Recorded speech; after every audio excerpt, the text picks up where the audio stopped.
Welcome to Shakti farm YouTube channel. நாம் இந்த வீடியோவில் என்ன பார்க்க போகிறோம்னா, ஆயில் பேரலில் கோழிக்கு எப்படி கூண்டு செய்யறதுன்னு வாங்க போகிறோம். நம்ம 2 ஆயில் பேரல் வாங்கினோம், 4 கூண்டு செஞ்சோம்.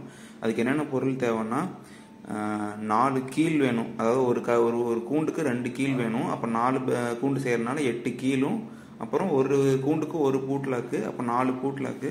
இதுக்கு நமக்கு மொத்தம் 430 ரூபா செலவாச்சு. அப்புறம் பேரல் பார்த்தீங்க அப்படின்னா, நம்ம 2 பேரல் வாங்கினோம். ஒரு பேரல் வந்து 650 ரூபா வந்துருச்சு, 1300 ரூபா. இதுக்கு 1700 ரூபா நமக்கு செலவாச்சு, இந்த இது வாங்குறதுக்கு மட்டும். செய்கிற கோழி பார்த்தீங்கன்னா 1300 ரூபா ஆச்சு. நம்ம வந்து இது வந்து எதுக்கெல்லாம் யூஸ் பண்ணிக்கலாம் அப்படின்னா, கோழி அடை வைக்கிறதுக்கு, குஞ்சு கோழி சாயந்தரம் அதுவாக அடைஞ்சிக்கிறதுக்கு. இந்த கூண்டு செய்கிறதுக்கு மொத்த செலவு பார்த்தீங்கன்னா 3000 ரூபா ஆச்சு. அப்போ நமக்கு ஒரு கூண்டுக்கு 750 ரூபா ஆகுது. ஒன்று செஞ்சிட்டோம்னா எப்பயுமே அப்படியே இருக்கும். இதில் முக்கியமாக கவனிக்க வேண்டிய விஷயம் என்ன வந்து, இந்த கூண்டுக்கு மேலே பார்த்தீங்கன்னா ஹோல்ஸ் போட்டிருக்கோம். அந்த ஹோல்ஸ் தான் காத்தோட்டம் வந்து உள்ளே போகிறதுக்கு. அது கண்டிப்பாக வந்து ஒரு கூண்டுக்கு ஒரு 10 ஹோல்ஸ்னாச்சும் நம்ம போடணும். ட்ரில்லரில் போட்டுக்கோங்க. வெளில கரைச்சிங்கன்னா ரொம்ப இதாயிரும், ரொம்ப பெருசாக இதான மாதிரி ஆயிரும். இது வாங்க நம்ம எப்படி செய்கிறதுங்கிறத பார்ப்போம். இங்கே ஒரு பேரல் வாங்கிட்டீங்க அப்படின்னா, மேலே டாப்பில் ஓப்பன் பண்ணி பசுமாட்டு சாணத்தை வந்து கரைச்சி தண்ணியோட சேர்த்து ஒரு 3 வாட்டி வாஷ் பண்ணிங்கன்னா ஆயில் ஃபுல்லாக போயிடும். அது செஞ்சதுக்கு அப்புறம் தான் நீங்கள் வந்து கூண்டு செய்ய ஆரம்பிக்கணும். இது பார்த்திங்கன்னா நம்ம நெல் போட்டிருக்கோம். நெல் போடும்போது கோழியோட முட்டையிடும் திறன் வந்து அதிகமாக இருக்கும். ஹெவி சைஸ் விடைகள்லாம் வந்து கொழுப்பு கட்டாமல் இருக்கும். வாங்க இப்படி நம்ம கூண்டு எப்படி செய்கிறதுன்னு பார்ப்போம்.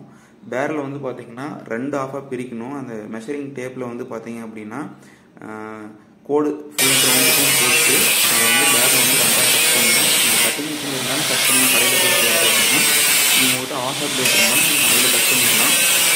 கட்டிங் மிஷின் இருந்ததுன்னா பரவாயில்ல. இந்த 2 கட்டிங் மிஷின் கிடைச்சது அப்படின்னா நீங்கள் வந்து கட்டர் வாங்கி பண்ணி கட் பண்ணிக்கலாம். குறிப்பாக கட் பண்ணதுக்கப்புறம் எடுத்துக்கிட்டிங்கன்னா பேரல் ஹீட்டு குறையணும், எடுத்து வச்சிடணும்.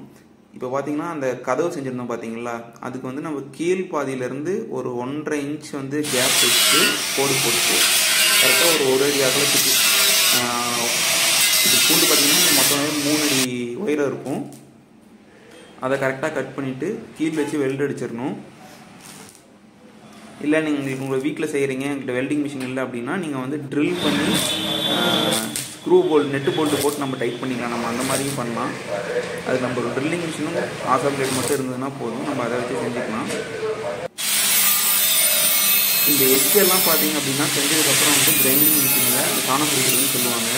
கூர்மையே இல்லாத மாதிரி வச்சுக்கணும். ஏன்னா கோழி குஞ்சு வந்து அந்த இதில் ஏதாச்சும் பட்டுச்சு அப்படின்னா அப்படியே கிழிச்சிரும். தேங்க்ஸ் ஃபார் வாட்சிங்.